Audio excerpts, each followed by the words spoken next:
কুয়েতে বিনা দোষে 15 বছর জেল খাটার পর দেশে এসে এয়ারপোর্টে নিজের স্ত্রীকে পরপুরুষের সাথে ঘনিষ্ঠ হয়ে দাঁড়িয়ে থাকতে দেখে হৃদয়টা আমার সেই মুহূর্তেই ভেঙে গিয়েছিল।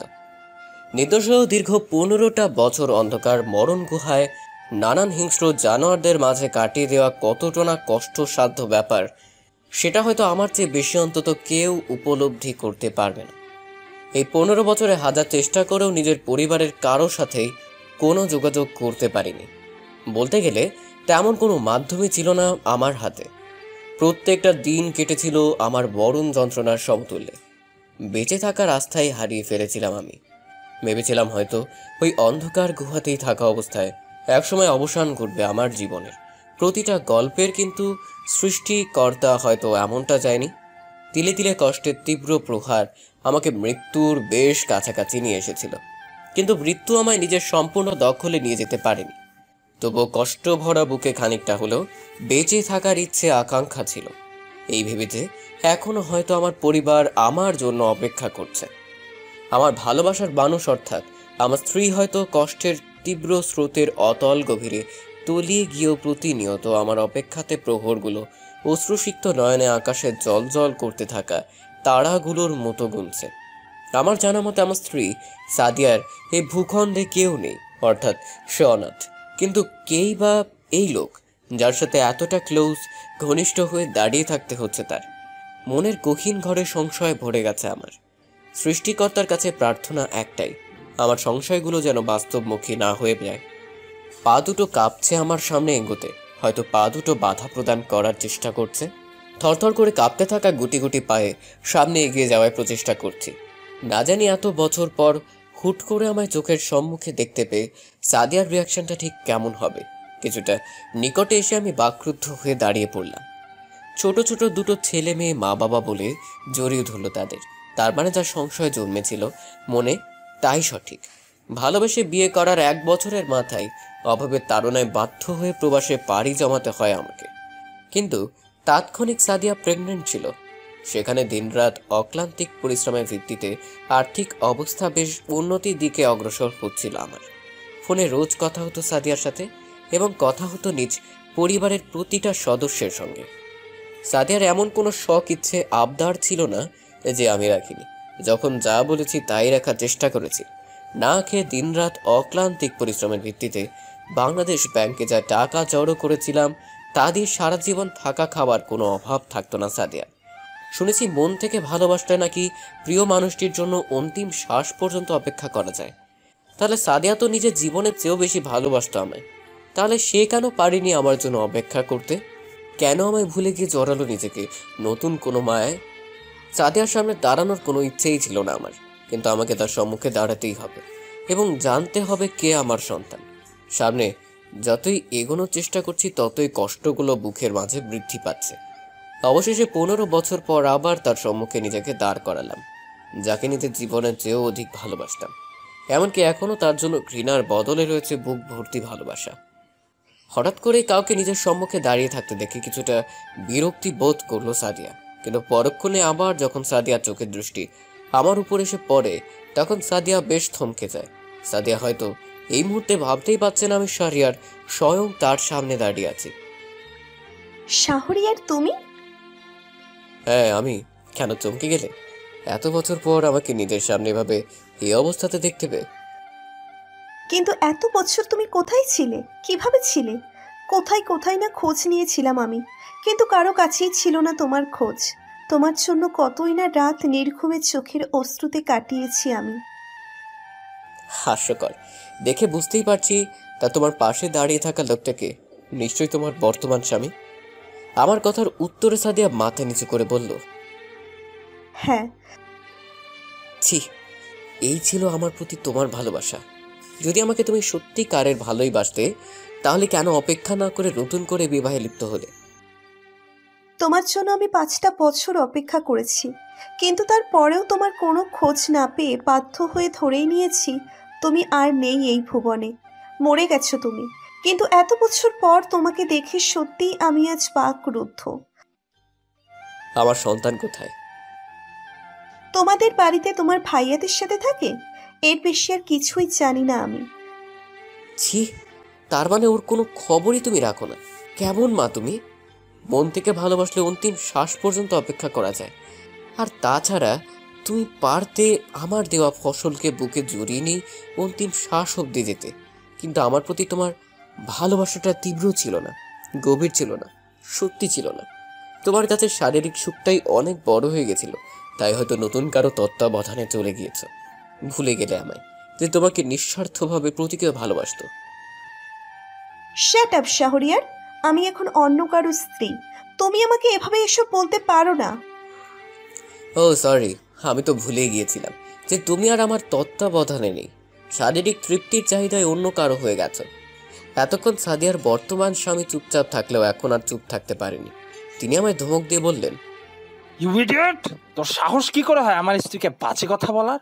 ছোট লোকের বাচ্চা, তুই জানিস আমি কে? কয়েক মুহূর্তে তোকে আমি টেনে হিচড়ে থানা নিয়ে যেতে পারি। সাদিয়া তার বর্তমান স্বামীর কথাগুলোর উত্তরে আমাকে বেশ একটা ইঙ্গিত করে বলল, উফ, ছাড়ো তো। এসব ছোট লোকদের সাথে অযথা কথা বাড়ালে সুইজারল্যান্ড যাওয়াই আমার ফ্লাইট মিস হয়ে যাবে। চলো এখান থেকে। অতঃপর তারা চলে গেল, আর আমি সেখানেই বুক ভরা তীব্র কষ্টগুলোকে নিয়ে হাঁটু ভেঙে বসে পড়লাম। 15টা বছর চোখের অশ্রুতে কাটাতে হয়েছে আমায়। আজও সেই চোখের অশ্রুগুলোই হয়ে দাঁড়ালো আমার আগামী দিনের পথ চলার সঙ্গী। অতঃপর বহু বাধাকে উপেক্ষা করে নিজেকে সংযত করে বাড়ির পথে গমন আরম্ভ করলাম। 15 বছর পর নিজ বাড়ির নিকটে এসে খুব একটা অবাকে পরিণত হয়ে যাই আমি। সত্যি বলতে আমারও নিজ ঠিকানা খুঁজতে বেশ একটা সমস্যার সৃষ্টি হয়েছিল। সেদিনকার ছোট্ট বাড়িটা আজ কতই না বিশাল বাড়িতে পরিণত হয়েছে। কলিং বেল চাপ দেওয়ার সাথে সাথে একটা মেয়ে এসে দরজা খুলে দেয়। মেয়েটির বয়স আনুমানিক 12-13 বয়স হবে। মেয়েটিকে সাইড করে আমি ভেতরে প্রবেশ করলে তাতে বিরক্ত হয়ে মেয়েটি বেশ চিল্লাফাল্লা শুরু করে দেয়। মেয়েটি চিৎকার চেঁচামেচিতে সবাই জড়ো হয় একসাথে, এবং আমাকে এত বছর পর নিজের চোখে দেখতে পাওয়া কে যেন ভাই আর ভাবি বিশ্বাস বলে কিছুই করতে পারছে না। তারা উভয় যেন এই মুহূর্তে অবাকের শীর্ষস্থানটা লাভ করে ফেলেছে। ভাইয়া সঙ্গে সঙ্গে আমায় জড়িয়ে ধরে কান্নায় ভেঙে পড়লেন। ভাই, তুই এতটা বছর কোথায় ছিলি? কেমনে, কিভাবে ছিলি? কেন সব যোগাযোগ বন্ধ করে দিয়েছিলি তুই? তোর চিন্তায় মা বাবা উভয় যেন তিলে তিলে শেষ হয়ে যাচ্ছিল। মা বাবা কোথায় ভাইয়া? তাদের তো দেখতে পাচ্ছি না আমি। আমার কথার উত্তরে ভাইয়া গম্ভীর কণ্ঠে বলল, দুর্ঘটনায় মা বাবা মারা যাওয়ার কয়েক বছর পর মাও এ ভুবন ত্যাগ করে অন্য ভুবনে চলে যায়। এখন আমাকে বল, এত বছর আমাদের সাথে সব যোগাযোগ বিচ্ছিন্ন করে কোথায় ছিলি? অতঃপর কান্নায় ভেঙে শুধু এইটুকুই ভাইকে বললাম, মিথ্যা এক অভিযোগের শিকার হয়ে 15 বছর জেলের মতো এক অন্ধকার ঘরে কাটিয়ে দিতে হয়েছিল আমায়। এর বেশি আর কিছুই বললাম না ভাইয়াকে, কারণ আমি চাই না সে কথাগুলো আবার মনে করে নিজের কষ্ট, যন্ত্রণা, বেদনাকে আরও সমৃদ্ধ দ্বিগুণ করতে। যদিও বা ভাইয়া আর কোনো প্রশ্নই করেনি আমায়, কিন্তু ভাবি যেন কোনো ক্রমেই প্রশ্ন করা থামাচ্ছে না। ভাবির কোনো প্রশ্নের উত্তর না দিয়ে আমি ভাইকে যখন জিজ্ঞেস করলাম আমার সন্তান কোথায়, তখন ভাই সেই সুন্দরী 12-13 বয়সের মেয়েটিকে দেখিয়ে দিয়ে সাদিয়ার ব্যাপারে কিছু বলতে গিয়েও আটকে পড়েন, কারণ আমি ভাইকে থামিয়ে দিয়ে এয়ারপোর্টের ঘটনাগুলো উল্লেখ করে নিজের মেয়েকে শক্ত করে বুকের সাথে জড়িয়ে ধরে কপালে একটা চুমু এঁকে দিলাম। আস্তে আস্তে কেটে গেল বহুদিন। মা বাবাহীন আমার মেয়েটা কোনো ক্রমে যে কষ্টে ছিল না, সেটা আমি কদিনে বেশ ভালো করেই বুঝতে পেরেছি। আমার মেয়ে সার্বক্ষণিক ভাবির সাথে থাকে এবং রাত হলে ভাইয়া আর ভাবিদের সাথেই ঘুমায়। ভাই আর ভাবির কোনো সন্তান না থাকায় তারা আমার মেয়েটিকে নিজের সন্তানের মতোই আদর, স্নেহ, মমতা দিয়ে আগলে রেখেছিল। নিজের মেয়ের দিকে তাকালেই যেন আমার সব কষ্ট নিমিষেই উধাও হয়ে যায়। দেখতে একদম ওর মায়ের মতোই হয়েছে। অতঃপর 3 মাস কেটে গেল। এই 3 মাসে নিজের নিষ্পাপ সন্তানকে দেখেই সব কষ্ট প্রায় ভুলেই গিয়েছিলাম। তার সুরেলা কণ্ঠে বাবা ডাকটা শুনলে আমার অন্তরটা যেন জুড়িয়ে যায়। এখন আমি বেকার হয়ে বাড়িতে বসে আছি, কিন্তু এতে কোনো ভ্রুক্ষেপ বলতে কিছুই ভাইয়া ভাবি উভয়েরই নেই। আমার মেয়ের রিহির স্কুল ছুটি হয়েছে প্রায় বেশ খানিক সময় আগে, কিন্তু এখনো রিহি বাড়িতে ফিরছে না। তাই চিন্তিত ব্যাকুল হয়ে মেয়েকে খুঁজতে গিয়ে মেয়ের নৃশংস লাশের সন্ধান পাওয়াটা একটা বাবার কাছে কতটা যন্ত্রণাদায়ক সেটা তারাই খুব ভালো করে উপলব্ধি করতে পারবে যারা এমন পরিস্থিতির শিকার। পোস্টমর্টেমের পর রিপোর্টে স্পষ্ট বড় বড় অক্ষরে লেখা ছিল, আমার নিষ্পাপ ছোট্ট মেয়েটিকে হাত মুখ বেঁধে কিছু সময় পর পর টানা 5 ঘন্টা ধর্ষণ করা হয়েছিল। অতিরিক্ত রক্তক্ষরণে মৃত্যু আমার মেয়েকে উঠিয়ে নিয়ে চলে যায় পরপারে। রিপোর্ট হাতে নিয়ে ঠাস করে বসে পড়লাম আমি, আর চোখ বন্ধ করে মনে মনে সৃষ্টিকর্তার উদ্দেশ্যে একটা কথাই বললাম, আমার সাথে কেন বারবার এমন হয়? এই মুহূর্তে মৃত্যুর কাছে নিজেকে সমর্পণ করে দিতে ইচ্ছে করছে। আমার বেঁচে থাকার যখন সব দরজাই বন্ধ ছিল, তখন এই আধার কাটিয়ে আলোর সন্ধানে একটি মাত্রই বেঁচে থাকার দরজা খোলা ছিল, কিন্তু আজ সেটাও চিরদিনের জন্য বন্ধ হয়ে গেল। এই কদিনে মেয়েকে নিয়ে মনে মনে অনেক স্বপ্নের জাল বুনেছিলাম। যতই কষ্ট হোক, যতই বাতা বিপত্তি আসুক, ভেবেছিলাম মেয়েকে সমাজে একজন প্রতিষ্ঠিত নারী হিসেবে তৈরি করব। রিকে ডাক্তারি পড়াবো, ডাক্তার হিসেবে দেখতে চেয়েছিলাম আমি। কিন্তু সবার হয়তো সব শখ আহ্লাদ পূরণ হয় না। বেঁচে থাকার শেষ অবলম্বন মেয়েকে নিয়ে দেখার স্বপ্নগুলো এভাবে যে ঝড়ের গতিতে এক নিমিষেই ভেঙে যাবে, সেটা আমি ভাবতে বলতে কল্পনাও করতে পারিনি। ঋষির দিকে চেয়েই অন্তিম শ্বাস অবধি যেতে চেয়েছিলাম আমি, কিন্তু হবে না আর লম্বা শ্বাস নেওয়া বেঁচে থাকা এ ভুবনে। এখন আর কেউ ডাকবে না আমায় বাবা বলে, বলবে না কেউ চলো যাই হেঁটে হেঁটে নদীর তীরে, দেখে আসি আশপাশের মনোমুগ্ধকর সৌন্দর্যকে। বাবা মেয়ে বসে রইব একসাথে, করব অনেক গপ্পসপ্প। আমার চোখের অশ্রুতে রিপোর্টটা ভিজে একাকার। বুকে লুকায়িত আর্তনাদ অশ্রুসিক্ত নয়নে ভায়া পানি চিটিয়ে ভাবির জ্ঞান ফিরানোর বৃথা চেষ্টাই না করছে।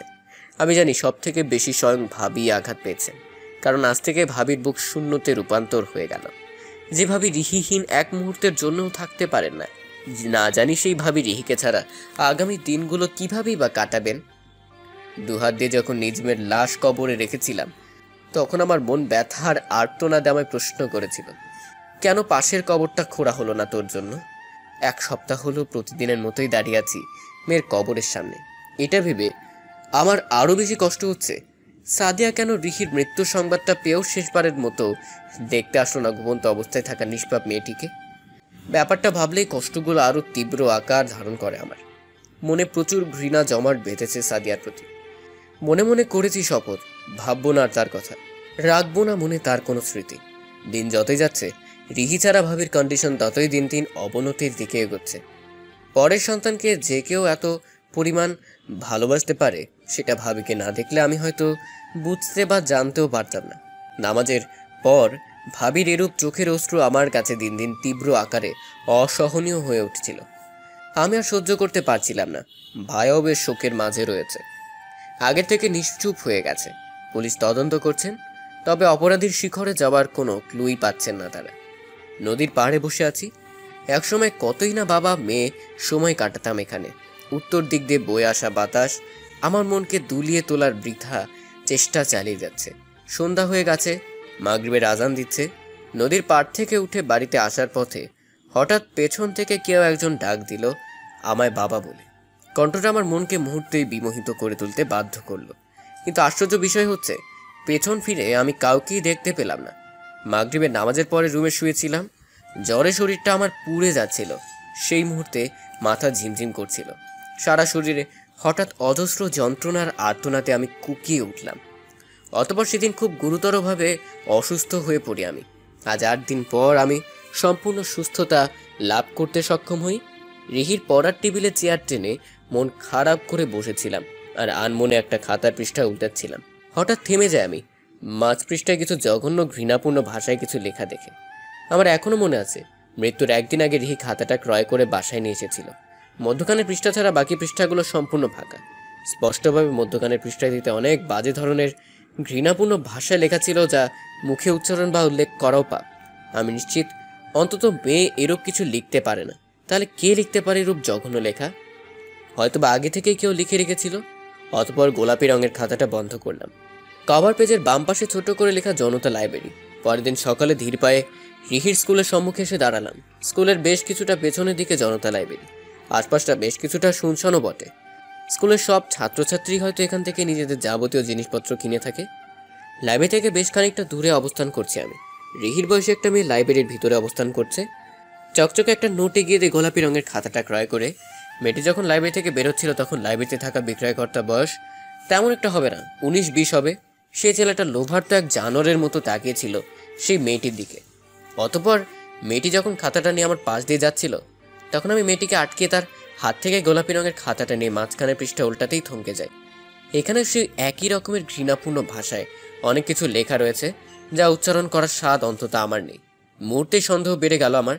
হুট করে সেই পৃষ্ঠাটা ছিঁড়ে নিয়ে মেয়েটির দিকে খাতাটা এগিয়ে দিয়ে বললাম, সরি মামুনি, আমার এই মুহূর্তে একটা খাতার পৃষ্ঠার প্রয়োজন ছিল। মেয়েটি আমার কাছ থেকে নিজের খাতাটা নিয়ে বিরক্তিকর মুডে বলল, ইটস ওকে।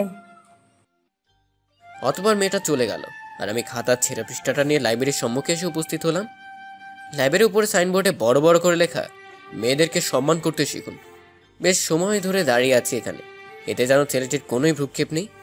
রাস্তায় কানে হেডফোন লাগিয়ে বকাটে ছেলের সব আজে বাজে গান শুনে নারীদের পেছন পেছন হাঁটে, ঠিক তেমনই এক বিরক্তিকর গান আমার মতে, যেটাকে গান বলাটা ভুল, সেসব শোনাতে পুরাপূর্ণ বিভোর ছেলেটি। অতঃপর আমার হস্তক্ষেপে ছেলেটা ক্ষুব্ধ হয়ে বলল, সমস্যা কি, কি চাই?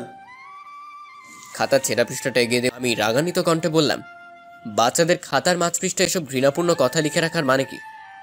মুহূর্তে ছেলেটা বেশ হকচকে উঠে বলল, কি যাতা ভুলভাল বলছেন এসব? সকালবেলা কি কিছু বাজে বাজে জিনিস খেয়ে এসেছেন, যার জন্য এখানে এসে রাস্তায় পাগলদের মতো কথাবার্তা বলছেন? মুহূর্তে ঠাস করে কয়েকটা থাপ্পড় লাগিয়ে দিলাম ছেলেটিকে। স্তব্ধ হয়ে গালে হাত দিয়ে চেয়ে রয়েছে সে। অতঃপর পুলিশকে ফোন করার সাথে সাথে যত দ্রুত সম্ভব পুলিশ এসে উপস্থিত হয়। ছেলেটি বেশ চালাক, তবে পুলিশের সামনে শেষমেশ ছেলেটির সব চালাকি বৃথা হিসেবে প্রমাণিত হলো। পুলিশের এক দুই ঘা পড়তে সুরসুর করে এক নিমিষে সব সত্য বলে দিয়ে নিজেকে আমার মেয়ের ধর্ষণ হত্যার দোষী হিসেবে সাব্যস্ত করলো সবার সামনে। কতটা নিচু মন মানসিকতার অধিকারী না হলে কেউ এমন একটা ঘৃণিত নিকৃষ্ট কাজ করতেও দ্বিধাবোধ করে না। চিকন আকারের কাঁচা বাঁশ কেটে এনে ছেলেটিকে সাধারণ জনগণের সম্মুখে উলঙ্গ করে পিটানো হলো। সবাই ধিক্কার জানিয়েছেন, এমন ঘটনা যেন আর কোথাও কারোর সাথে না ঘটে। রক্তাক্ত আধমরা অবস্থায় টেনে হিঁচড়ে ছেলেটিকে থানায় নিয়ে যাওয়া হয়। পুলিশ এসে যেখানে ধর্ষণের কোনো সঠিক বিচারই পাওয়া যায় না, সেখানে নিজের মেয়ের ন্যায্য বিচার পেয়ে সুস্থির শ্বাস নিলাম আজ। খুব দ্রুতই ফাঁসির কার্যক্রম করা হবে।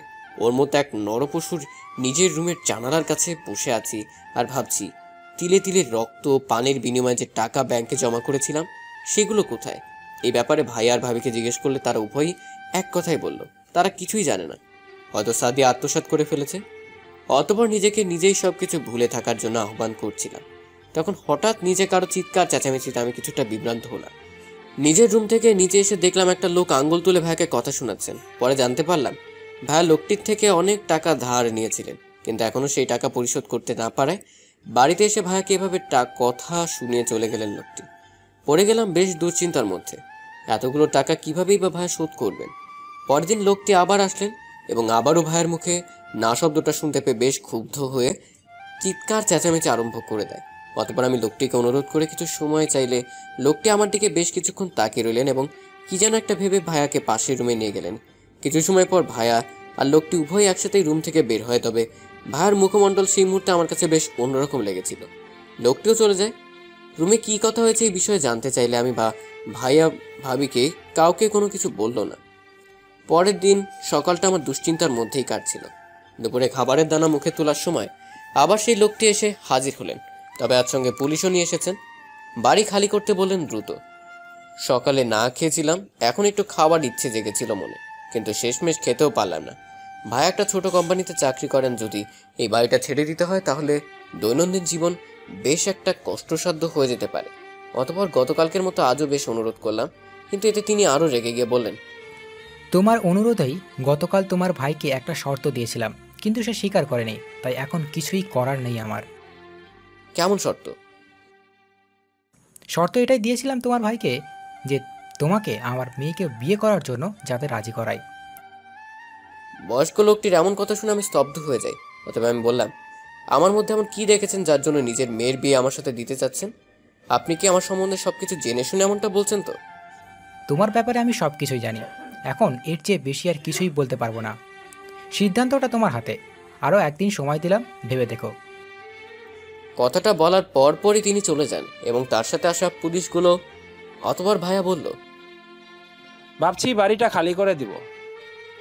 ভাইয়ার কথা জবাবে আমি বহু কষ্টে বললাম, না ভাইয়া, আমি চাই না তোমরা নিজ বাড়িহীন থেকে কষ্টে জীবনযাপন করো। তার চেয়ে হবে এটাই ভালো শর্তে রাজি হয়ে যাবে। পাগল হয়েছিস? ওনার মেয়ের বয়স 30 বছর। তাতে কি হয়েছে? আমার বয়সও তো তার চেয়েও অধিক। ওনার মেয়ে কোনোদিনই মা হতে পারবে না, যার জন্য একের পর এক সম্বন্ধ ভেঙে গেছে, আর তোকে সেখানে ঘর জামাই হিসেবে থাকতে হবে। আমি চাই না আমার জন্য নতুন করে তোর জীবনে আবার কোনো কষ্টের সূত্রপাত হোক। ভাইয়ের কথার উত্তরে আমি কিছুটা স্তব্ধ হয়ে বললাম, তাতেও আমি রাজি ভাইয়া। আমি জানি শাহরিয়ার, তুই এসব মন থেকে নয়, বাধ্য হয়ে বলছিস। তোর কষ্ট আমি কিছুটা হলে উপলব্ধি করতে সক্ষম। না ভাইয়া, আমি মন থেকেই বলছি। তোমরা আমার অবর্তমানে আমার মেয়েকে অনেক আদর স্নেহ মমতা দিয়ে নিজের সন্তানের মতো রেখেছিলে, আর আমি তোমাদের জন্য এটুকু করতে পারবো না? আর আমি এমনিতেই চাই না তোমরা এভাবে নিজ বাড়িহীন থাকো। কিন্তু অতঃপর ভাইয়াকে আমি থামিয়ে দিয়ে নিজেই ফোন করে হ্যাঁ সম্মতি প্রদান করলাম। সবশেষে আবার নতুন করে এক বিবাহে আবদ্ধ হলাম, যা আমি সত্যি বলতে কখনোই চাইনি। ভাইয়া সেই সময় ঠিকই বলেছিল। আমি বাধ্য হয়ে রাজি হয়েছি, কারণ এতগুলো টাকা পরিশোধ করা অন্তত ভাইয়ার দ্বারা সম্ভব হতো না। তাই রাজি হয়ে যাওয়াটাই আমার কাছে বেটার মনে হয়েছিল। আর এমনিতেই বারবার বিয়ে ভেঙে যাওয়ার বেদনা একটা মেয়ের কাছে কতই না বেদনাদায়ক হয়ে থাকে। মেয়েটা দেখতেও যথেষ্ট সুন্দরী, তবে এতে কোনো ভ্রুক্ষেপ আমার নেই। বিয়ের প্রথম রাতেও আমার বর্তমান স্ত্রীর সাথে কোনো প্রকার কথোপকথন হয়নি। সারা রাত সোফায় বসেছিলাম আমি, আর ভাবছিলাম কি হবে আমার আগামী দিনগুলোতে। বিয়ের দিন উপস্থিত না হতে পেরে পরের দিন শ্বশুর বাড়ি থেকে আমার বর্তমান স্ত্রীর বড় বোন এসেছিল দেখতে আমায়। তবে তাকে দেখে আমার শরীরটা সম্পূর্ণ শিউরে উঠেছিল সেই মুহূর্তে। নিমিষেই যেন একজন বোবা মানুষে পরিণত হয়ে গেছিলাম। সেই মুহূর্তে মুখের ভাষাই হারিয়ে ফেলেছিলাম, কারণ এই সেই মেয়ে যার মিথ্যে সাক্ষ্যের জন্য আমায় কুয়েতে 15টা বছর জেল খাটতে হয়েছিল। মাথার এক কোণে এখনো মনে আছে রূপা নামের এই জঘন্য মেয়েটিকে, যার জন্য আমার সুখময় জীবনটা কষ্টময় পরিণত হয়েছে। সেদিনকার দিনগুলো ক্ষণে ক্ষণে আজও আমার বুকের ভেতরটাকে কষ্টের তীব্র আগুনের দহনে জ্বালিয়ে পুড়িয়ে নিঃস্ব করে তুলতে বাধ্য করে। এখনো ভুলিনি আমি তার মুখচ্ছবিটা, যার জন্য আমার জীবনটা ধ্বংসের শীর্ষস্থান লাভ করেছে। নিমিষেই সব দিক দিয়ে আমার বুকের গহীন ঘরে জমাট বাঁধা কষ্ট যন্ত্রণা বেদনাগুলো আরও তীব্র গভীর হতে আরম্ভ হলো। বেশ কিছুক্ষণ হয়েছে এখনো রূপা নামক মেয়েটা আমার দিকে অদ্ভুত এক দৃষ্টিতে তাকিয়ে রয়েছে। হয়তো চেনা চেনা লাগছে, কিন্তু চিনতে ঠিক পাচ্ছে না। মনে নেই হয়তো এই আমায়, যাকে ওই দিন ফাঁসানো হয়েছিল মিথ্যা সাক্ষ্যের ভিত্তিতে। কিন্তু আজও ঠিক মনে আছে এই আমার, যার জন্য তিলে তিলে কষ্ট যন্ত্রণার আর্তনাদে চেয়েছিলাম আমি সৃষ্টিকর্তার কাছে নিজ মৃত্যুর ঠিকানা। অতঃপর রূপা বেশ স্বাভাবিকভাবে কথা বলার চেষ্টা করলো আমার সাথে, কিন্তু তার কোনো কথাতেই রেসপন্স বলতে কিছুই করলাম না আমি। এতে কিছুটা অপমানিত বোধ করলো রূপা, কিন্তু তাতে কোনোই ভ্রুক্ষেপ অন্তত আমার নেই। পাশ কাটিয়ে চলে গেলাম ভাইয়ার ভাবির কাছে। ঘৃণায় এখনও শরীরটা শিরশির করে উঠছে। চাইলে অনেক কিছুই করতে পারতাম, কিন্তু পারিনি বলতে, কারণ সঠিক সময় আসেনি এখনো। সেই সময় রাগের বশে রূপাকে অতীত স্মরণ করিয়ে দেওয়ার ইচ্ছেটা ছিল বোকামি। চুপচাপ নিরিবিলি থাকাটাই বর্তমান আমার জন্য শ্রেয়। পাপিষ্টরা শাস্তি পাবেই, আজ নয়তো কাল, তাই বলে এর জন্য ব্যাকুল হয়ে ওঠার কোনো প্রয়োজন অন্তত আমার নেই। ভাবাতে সম্পূর্ণ বিভোর ছিলাম আমি। অতঃপর ভাইয়া হস্তক্ষেপ করে বলল, কি ভাবছিস এমন করে? আর না কিছু না। আমাকে ক্ষমা করে দিস, আমার জন্যই তোকে এখানে আমরা হিনা ঘর জামাই হিসেবে থাকতে হবে। না ভাইয়া, এতে কোনো রাগ অভিযোগ অভিমান আমার নেই। তোমরা এবার নিশ্চিন্তে যেতে পারো নিজেদের গন্তব্যে। আর করো না কোনো চিন্তা, এই আমায় নেই। আজই ভাইয়ারা চলে যাচ্ছে এখন থেকে। যাওয়ার আগে ভাইয়া আমার অশ্রুসিক্ত নয়নে জড়িয়ে ধরেছিল আমায়। হয়তো আর সার্বক্ষণিক পারবে না দেখতে আমায় নিজের চোখের সীমানায়। অতঃপর ভাইয়ার ভাবি সবাইকে বিদায় জানিয়ে যাত্রা আরম্ভ করলেন নিজ গন্তব্যের উদ্দেশ্যে। ভাই এবং ভাবি যাওয়ার পরপরই বাড়ির ছাদের এক কোণে এসে দাঁড়িয়ে পড়লাম আমি। এত বছর পর সেই অভিশপ্ত ঘৃণিত নারীকে নিজের বর্তমান স্ত্রীর বড় বোন হিসেবে দেখতে পেয়ে আশ্চর্যের যেন কোনো সীমা নেই আমার। সেটা আমি বাস্তব অবাস্তব কল্পনা অকল্পনা স্বপ্ন বা দুঃস্বপ্নেও ভাবতে পারিনি। জানি না কার কি এমন ক্ষতি করেছিলাম আমি, যার ফলস্বরূপ আমাকে তিলে তিলে কষ্টের অতল গভীর সাগরে তলিয়ে যেতে হচ্ছে। বারবার প্রতিনিয়ত জীবনের প্রতিটা মুহূর্তে আমিই কেন কঠিন থেকে কঠিনতম পরিস্থিতির সম্মুখীন হয়ে থাকি। বুক কাটা ছাড়া হয়তো কেউ বুঝতে বা উপলব্ধি করতে সক্ষম হবে না এই বুকে কিরূপ দহন। পাশে দুটো টবে দুটো গোলাপ ফুল গাছ লাগানো। আমার আবার ফুল ছেঁড়ার বাজে স্বভাব রয়েছে। খপ করে একটা ফুল ছিঁড়ে ছাদের অন্য পাশে গিয়ে দাঁড়ালাম। তার খানিকটা সময় পর একটা পিচ্চি ছাদে এসে হাজির হয়। সম্ভবত আমার বর্তমান স্ত্রী রায়ের কোনো কাজিনের ছেলে হবে। ছেলেটি এসেই ফুল গাছগুলোতে বেশ ঘুরে ঘুরে দেখছিল। ঠিক সেই মুহূর্তে রায় ছাদে আসে এবং গোলাপ গাছে একটি ফুলের শূন্যতা দেখতে পেয়ে রায় সঙ্গে সঙ্গে ক্ষুব্ধ হয়ে ধমকের সুরে পিচ্চি ছেলেটাকে বলল, তন্ময়, তুই কি এখান থেকে ফুল ছিঁড়েছিস? কই না তো, আমি তো ফুল ছিঁড়িনি। হঠাৎ ঠাস করে পিচ্চি ছেলেটাকে একটা থাপ্পড় লাগিয়ে দিয়ে রায় বলল, মিথ্যা বলা আমি একদমই পছন্দ করি না। এর আগেও তুই এখান থেকে ফুল ছিঁড়েছিস, আর আজও তার ব্যতিক্রম হলো না। তুই জানিস না আমি অযথায় ফুল ছিঁড়ে এমন কাউকে দেখতে পারি না। সত্যি বলছি, আমি এমনটা করিনি।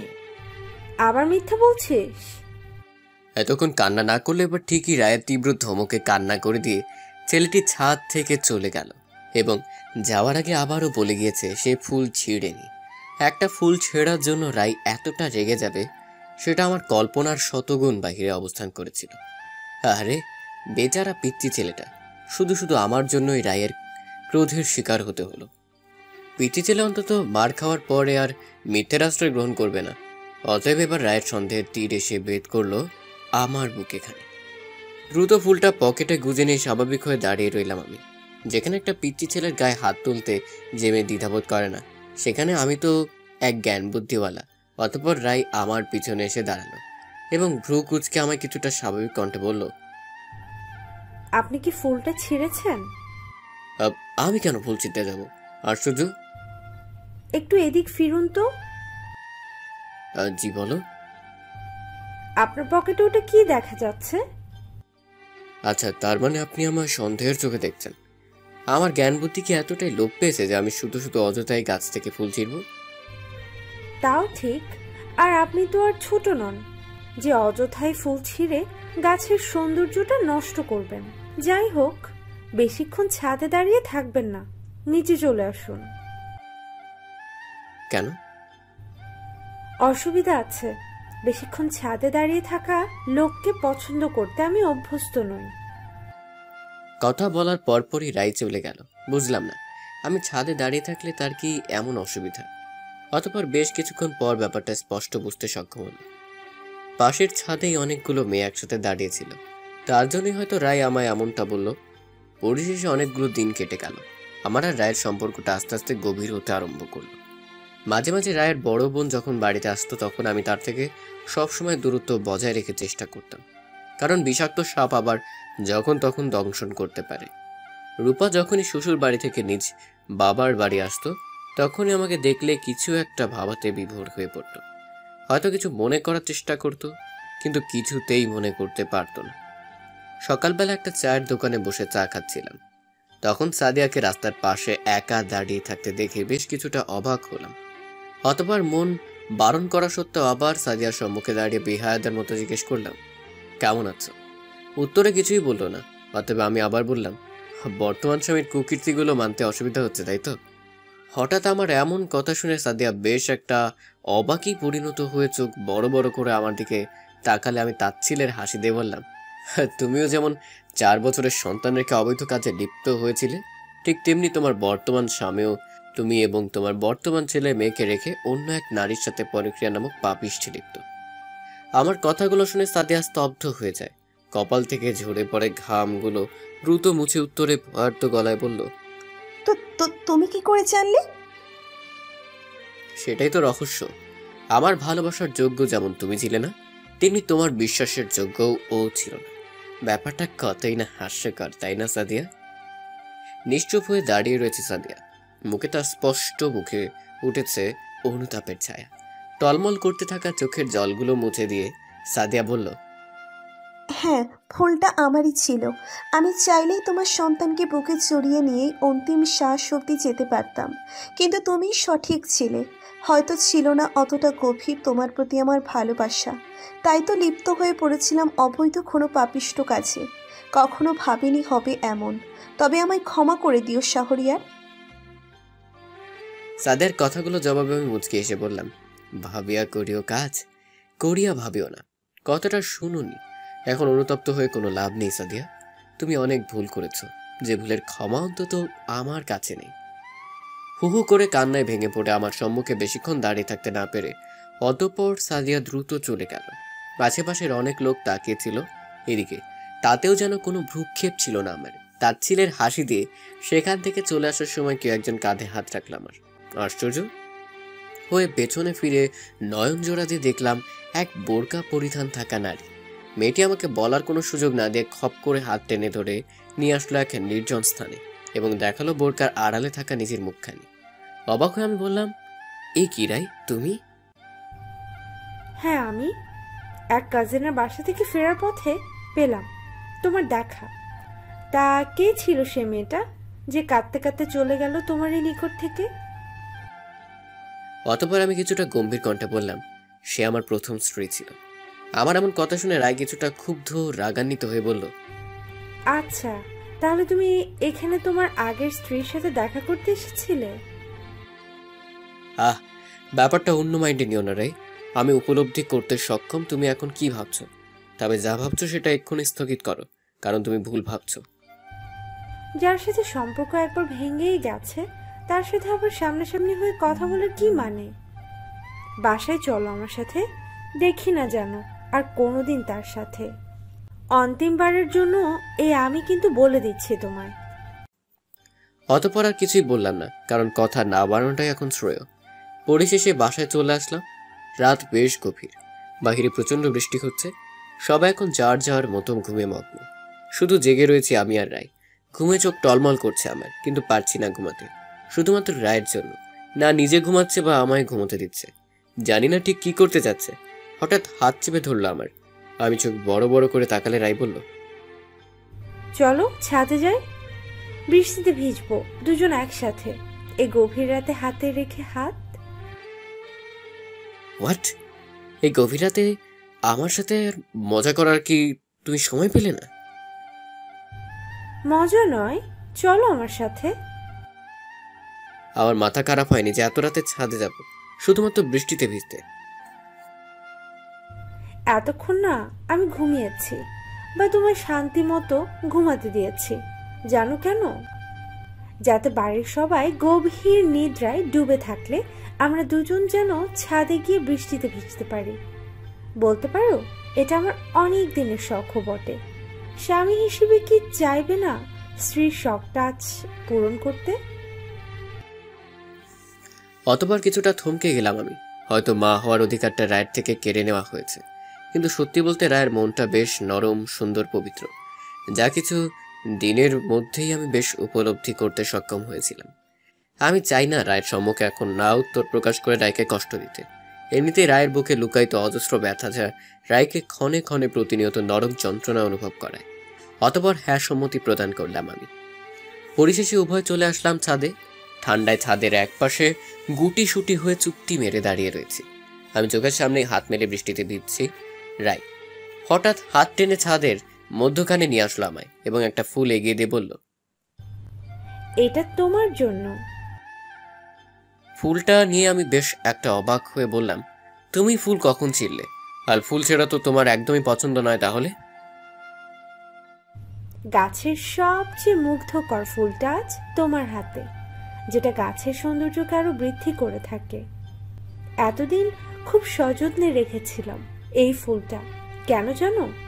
বৃষ্টি ভেজা গভীর রাতে এমন এক যোগ্য মানুষকে এই ফুলটা নিজের হাতে দিতে চেয়েছিলাম, যে আমায় বুঝবে, আমার সার্বক্ষণিক উপলব্ধি করতে সক্ষম, যার ঠাঁই আমার হৃদয়, মনের গহীন ঘরে। তুমি হয়তো আমার কাছ থেকে কখনো পিতৃত্বের সুখ পাবে না, কিন্তু জীবনের কোনো পরিস্থিতিতে ভালোবাসার কোনো ঘাটতি অন্তত আমার কাছ থেকে তুমি অনুভব করতে পারবে না। কথাগুলো বলার পরপরে আবার নিজেকে বৃষ্টিতে ভেজাতে ব্যস্ত হিসেবে সাব্যস্ত করল। বাচ্চাদের মতো ভিজছে সে, ভেজা চুলগুলো বেঁধে।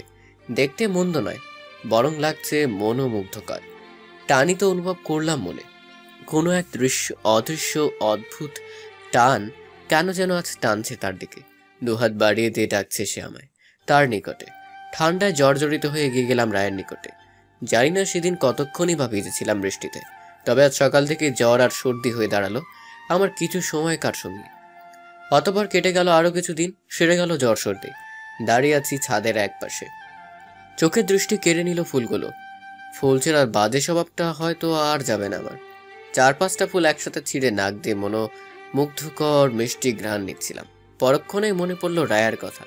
সে যদি দেখে ফেলে আমি ফুল ছেড়েছি অযথাই, যদিও বা হয় এতগুলো, তখন তার রাগ বা ক্রোধের মাত্রাটা ঠিক কতখানি হয়ে দাঁড়াবে। ধুর, আমি রয়েছি রায়ের মনের গহীন ঘরে, আমি আর কি বা বলবে। হঠাৎ কারো উপস্থিতি অনুভব করলাম, পেছনে তাকিয়ে দেখলাম আমি রায়কে। বেশ গম্ভীর তার মুখখানি, তবে চোখ দুটো যেন আগুনের পিণ্ড। আমার নিকটে সে শার্টের কলারটা হালকা চেপে ধরে বলল, তুমি ফুল ছিঁড়েছো? না, মানে আসলে ফুলগুলো নিচে পড়েছি। Shut up! অযথাই ফুল ছেঁড়া আর মিথ্যা বলা মানুষদের আমি একদমই সহ্য বলতে কিছুই করতে পারি না। চোরে চুরি করে স্বাভাবিক, তবে গৃহস্থের কাছে ধরা পড়ে যাওয়ার ব্যাপারটা অস্বাভাবিক। নাইবা বললাম, বাকি কথাগুলো লেখা আছে ইতিহাসের পাতায়, পড়ে নিয়েন চাইলে সময় সাপেক্ষে। 18 তারিখ মঙ্গলবার সারাদিন ঘুরে বেড়ানোর পর রাস্তার এক পাশ দিয়ে একে অপরের হাত ধরে হাঁটছিলাম আমি আর রাই। হঠাৎ সামনে পড়ে যায় সাদিয়া। পাশ কেটে যাচ্ছিলাম, যেটা ভাবিনি সেটাই হয়েছে। পেছন থেকে হাত টেনে ধরলো আমার। সঙ্গে সঙ্গে রেগে গিয়ে রায়ের তীব্র থাপ্পড়ের আঘাতে সম্মুখীন হতে হয় সাদিকে। অতঃপর রায় বলল, আপনার লজ্জা, শরম, মান সম্মান কি লোপ পেয়েছে নাকি? কতটা না নিজ মন মানসিকতার মানুষ না হলে আপনি এভাবে অন্যের স্বামীর হাত ধরেন? রায়ের কথার উত্তরে কিছুই বলল না সাদিয়া। কিছুক্ষণ চুপ করে থেকে আমায় কিছু বলতে গিয়েও পারেনি বলতে, হয়তো রাগান্বিত চেহারাখানি দেখে। অতঃপর মাথা নিচু করে সামনে থেকে চলে গেল সাদিয়া। কিছুটা দূর যেতেই একটা গাড়ির সাথে সংঘর্ষ হয় সাদিয়ার। ফুল স্পিডে গাড়িটা আমার চোখের সামনে থেকে চলে যায়। স্পষ্টভাবে দেখেছিলাম গাড়ির ভেতরে বসে থাকা লোকটাকে। স্বয়ং সাদিয়ার বর্তমান স্বামী ছিল। তরতাজা এক প্রাণ এক নিমিষে চোখের সামনে নিথরে পরিণত হয়ে গেল। নাড়ি ভুড়ি বেরিয়ে গেছে। এখনো মুখ থেকে গল গল করে পড়তে থাকা রক্তগুলো রাস্তাটাকে রঞ্জিত করতে সাহায্য করছে। চোখের সামনে সাদিয়ার এরূপ নৃশংস মৃত্যুর দৃশ্য দেখেও দাঁড়িয়ে আছি স্বাভাবিক হয়ে। মনে মনে কিছুটা আনন্দ হচ্ছে বটে।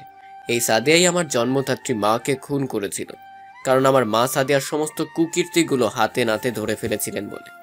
চেয়েছিলাম নিজের হাতে তিলে তিলে ক্ষণে ক্ষণে সাদিয়াকে কষ্টের শীর্ষে তুলে মৃত্যুর দিকে ঠেলে দিব, কিন্তু তা হয়ে উঠল না। আর চোখের সম্মুখে এরূপ দৃশ্য দেখে এখনো রাই ভয়ার্থ হয়ে জড়িয়ে ধরে আছে আমায়। নিমিষেই সাদিয়ার লাশের আশপাশটায় নানান মানুষে ভরপুর হয়ে উঠেছে। রাই বেশ ঘাবড়ে রয়েছে, বারবার বলছে আমায়, চলো এখান থেকে চলে যাই। অতঃপর বাসার উদ্দেশ্যে গমন করলাম। বাসার কিছুটা নিকটে চলে আসলেই রাই আমাকে সজোরে ধাক্কা দিয়ে বেশ খানিকটা দূরে ঠেলে দেয়। বুঝলাম না কেন হঠাৎ রায়ের বিকট শব্দের চিৎকার আমার শরীরটাকে এক নিমিষেই শিউরে তুলতে বাধ্য করে। দ্রুত পিছনে ফিরে তাকাতেই চোখ জোড়া আমার অশ্রুসিক্তে রূপান্তর হয়ে যায়। চোখগুলো বন্ধ করে রক্তাক্ত শরীরে চোখের সামনে পড়ে রয়েছে রায়। কোনো সারা শব্দ নেই তার। সেদিন সামান্য একটু হাত কেটে গিয়েছিল বলে রায়ের জন্য আমি ব্যাকুল হয়ে উঠেছিলাম। আজ কাছ থেকে রায়ের এত পরিমাণ রক্ত দুই নয়নে দেখে আমি প্রায় পাগলে পরিণত হয়ে গিয়েছিলাম। অতএব রায়কে দ্রুত হাসপাতালে নিয়ে আসা হলো। খবর পেয়ে সবাই উতলা হয়ে উপস্থিত হয়েছে হাসপাতালে। অতঃপর ডাক্তার দ্রুত অপারেশন থিয়েটার থেকে বেরিয়ে এসে রায়ের বাবাকে বলল, আপনার মেয়ের বাঁচার চান্স বেশি, তবে তার একটা পা অযোগ্য হিসাবে চিহ্নিত হয়েছে। সেই পাটা কেটে ফেলতে হবে। কিছু করার নেই, সৃষ্টিকর্তার ইচ্ছা তো মেনে নিতেই হবে। কথাগুলো বলার পরপরই ডাক্তার চলে গেল। কিছুক্ষণ পর রায়ের অপারেশন করা হবে। রায়ের পরিবার কান্নায় ভেঙে পড়েছেন। হঠাৎ কেউ একজন আমার কানের কাছে এসে ফিসফিস করে বলল, বেঁচে গেলি? খানিকটা অবাক হয়ে পেছনে ফিরে তাকাতেই স্তব্ধ হয়ে গেলাম আমি, কারণ আমার সম্মুখের সঙ্গে রূপা দাঁড়িয়ে আছে। রূপা কিছুটা তাচ্ছিলের হাসি দিয়ে বলল, আমার ছোট বোনের জন্য বেঁচে গেলি, না হলে আজ ট্রাকের তীব্র আঘাত তোকে সম্পূর্ণ মৃত্যুর দখলে নিয়ে যেতে সাহায্য করত। এই মুহূর্তে অবাকের শীর্ষস্থানে অবস্থান করছি আমি। তার মানে রূপা আমাকে চিনতে পেরেছে। ভেবেছিলাম নিজের করা ঘৃণ কৃতকর্মের জন্য কিছুটা হলেও অনুতপ্ত, কিন্তু আমি ভুল ছিলাম। তবে আমার মন ঠিকই বলেছিল, কুকুরের লেজছে। অতঃপর রূপা আবার বলল, কি ভেবেছিস শিকারী হয়ে তোর মতো বনের এক ক্ষুদ্র পশুকে কে চিনতে পারবে না? হাস্যকর। এতে কোনো অনুশোচনা বা ভ্রুক্ষেপ নেই আমার, যে আমার জন্যই আমার বোনের আজ এই অবস্থা। কিন্তু আফসোস, এই যাত্রায় তুই বেঁচে গেলি।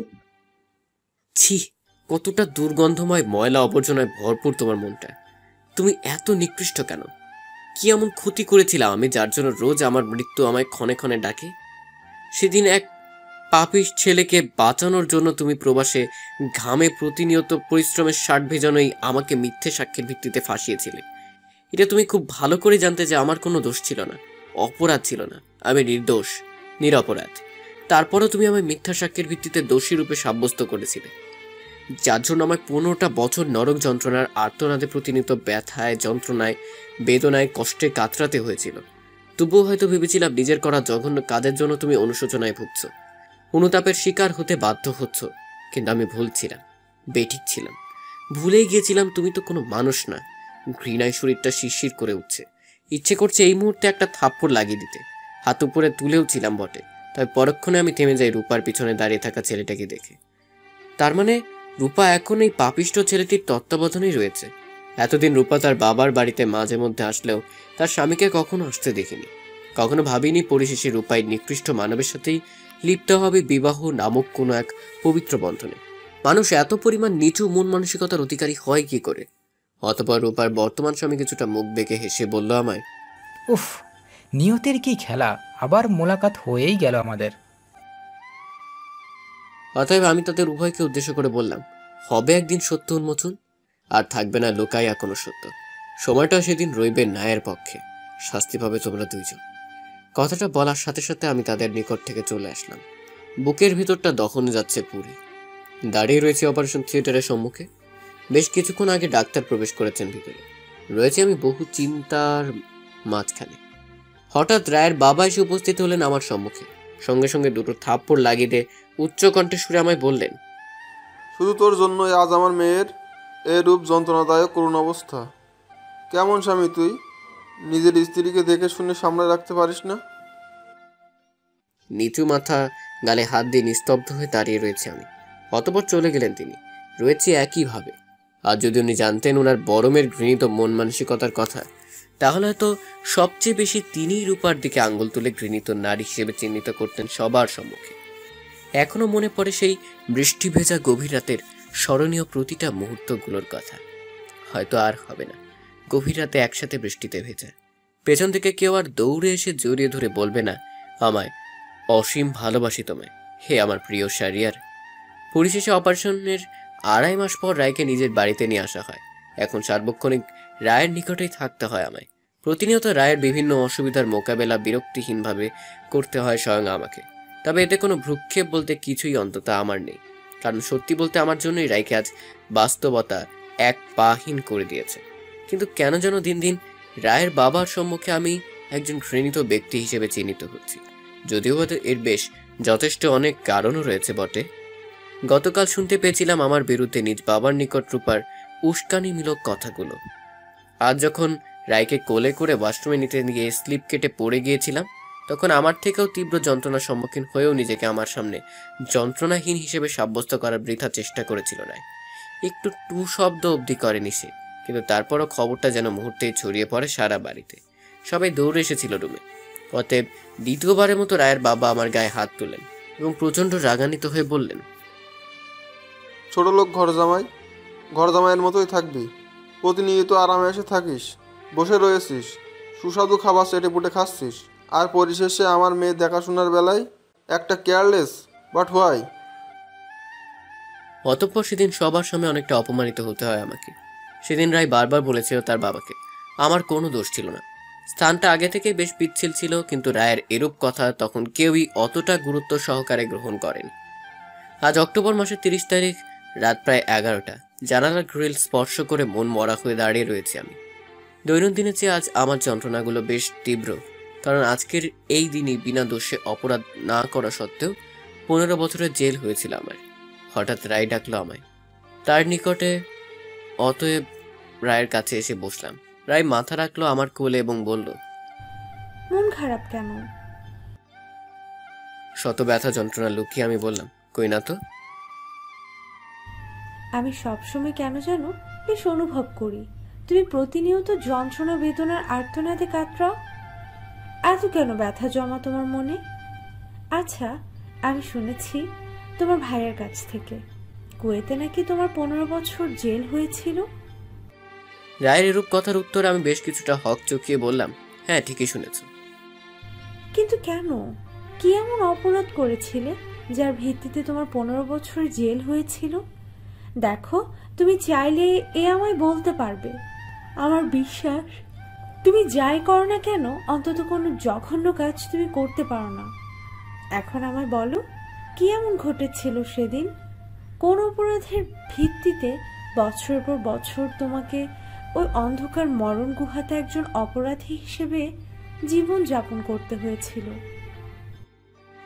সঠিক সময়ের অপেক্ষা করো, নিশ্চয়ই তুমি এই বিষয় সম্বন্ধে নিজেই উপলব্ধি করতে সক্ষম হবে। না, আমি আজ এখন জানতে চাই। না রাই, প্লিজ আজ না। আজ আমার দ্বারা কিছুতেই সক্ষম হবে না সে অভিশপ্ত দিনগুলোর প্রতিটা মুহূর্ত তোমার সামনে তুলে ধরা।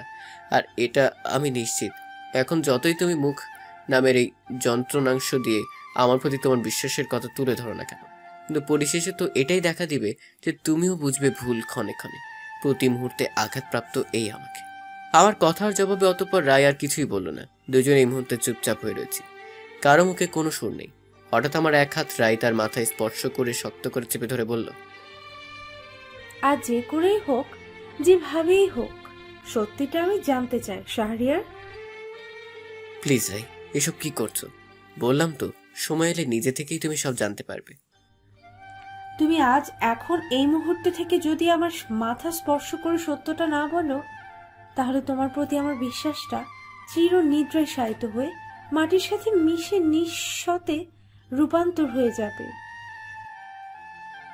জানি না এই মুহূর্তে আমার ঠিক কি করণীয়। চোখ বন্ধ করে ভাবছি অনবরত, কিন্তু সেই শূন্য মাথায় ঘুরে ফিরে আবার ফলাফলস্বরূপ শূন্য এসে উপস্থিত হচ্ছে। কিছুতেই সলিউশন পাচ্ছি না, খুঁজে ঠিক কি করা যায়, কি এখন। অতঃপর রায়ের জোরাজোরির সম্মুখে নিজের পরাজয় বাধ্যতামূলক স্বীকার করে নিয়ে আমি বললাম, তুমি কতটুকুই বা বিশ্বাস বলে কিছু করতে পারবে জানি না ঠিক, তবে আজ আবার না বলেও পারছি না। শুনো তাহলে, এই ক্ষুদ্র মানবের জীবনে ঘটে যাওয়া সেই অভিশপ্ত তীব্র কষ্টের দিনগুলোর কথা। ভালোবেসে বিয়ে করার মাত্র 1 বছরের মাথায় অভাবের তাড়নায় আমাকে পাড়ি জমাতে হয় প্রবাসে, অর্থাৎ কুয়েতে। সেখানে একটা বাড়িতে সকাল থেকে দুপুর অবধি কাজ করতাম আমি, যার ভিত্তিতে কিছু পারিশ্রমিক পেতাম। যারা মূলত বাংলাদেশে ছিল, তাদের ছেলে রাকিব সেখানকার এক নাম করা ভার্সিটিতে পড়াশোনা করত। সময়টা ভালোই কাটছিল, তবে তার কিছুদিন পর ভালো পড়াশোনার তাগিদে দেশ থেকে রাকিবের মামাতো বোন এসেছিল এবং কিছুদিনের মধ্যেই তাদের মধ্যে প্রেমের সম্পর্ক গড়ে ওঠে। প্রহর যতই বাড়ছিল, তাদের সম্পর্ক ততই গভীর হয়ে উঠছিল। তাদের আড়ালে আবডালে করা একের পর এক অবৈধ নোংরামিগুলো সবার চোখের দৃষ্টিকোণ এড়িয়ে গেলেও আমার চোখকে খুব একটা ফাঁকি দিতে সক্ষম হয়নি। বেশ কয়েকবার হাতে নাতে সঙ্গে আমি তাদের ধরেও ফেলেছিলাম, কিন্তু পরিশেষে তাদের আমি কিছুই করতে বা কাউকে বলতে পারিনি। আমি নিরুপায় ছিলাম, কারণ তারা আমাকে এরূপ ব্যাপারে সবার সম্মুখে মুখ থেকে কোনো কণ্ঠস্বর প্রকাশ করতে স্পষ্ট নিষেধ করেছে। অন্যথায় আমার কাছ থেকে বিতাড়িত করার তীব্র হুমকি দিয়েছে। আর ওই মুহূর্তে আমার কাজের খুবই প্রয়োজন ছিল, নাহলে বেশ একটা কষ্টসাধ্য ব্যাপার হয়ে উঠতো আমার জন্য। তারা উভয়ই বারে যেত, ড্রিঙ্ক করতো, রোজ তাদের নোংরামিগুলো নিজের চোখে দেখেও না দেখার অভিনয় হিসেবে নিজেদের তাদের সম্মুখে প্রতিনিয়ত সাব্যস্ত করতে হতো। একদিন বাড়িতে রাকিব ছাড়া কেউ ছিল না, আমি বাহিরের বাগানে কাজ করছিলাম।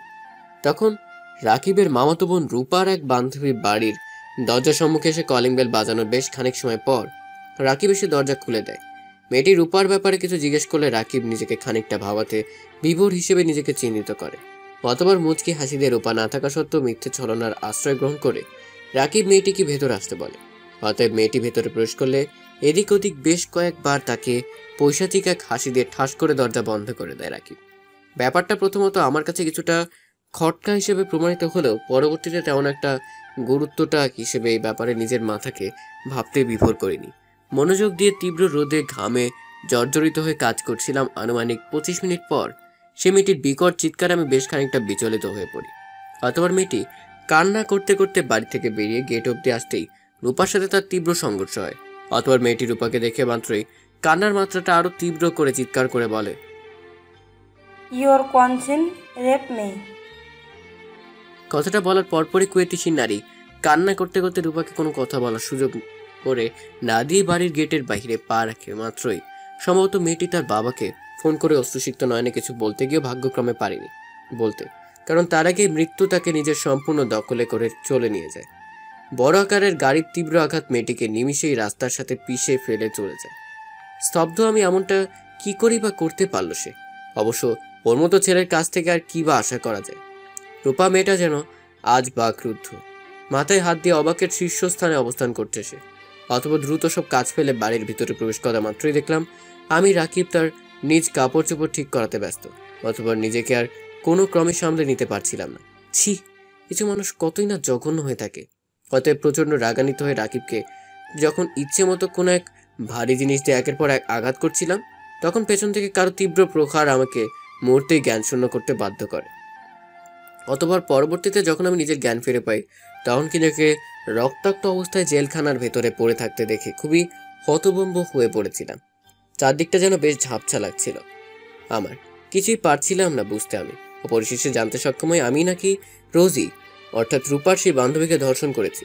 কারো মুখের কণ্ঠস্বর থেকে এরূপ কথা সত্যি সেই সময় আমাকে বোবা এক পাথরে রূপান্তরিত করতে বাধ্য করে।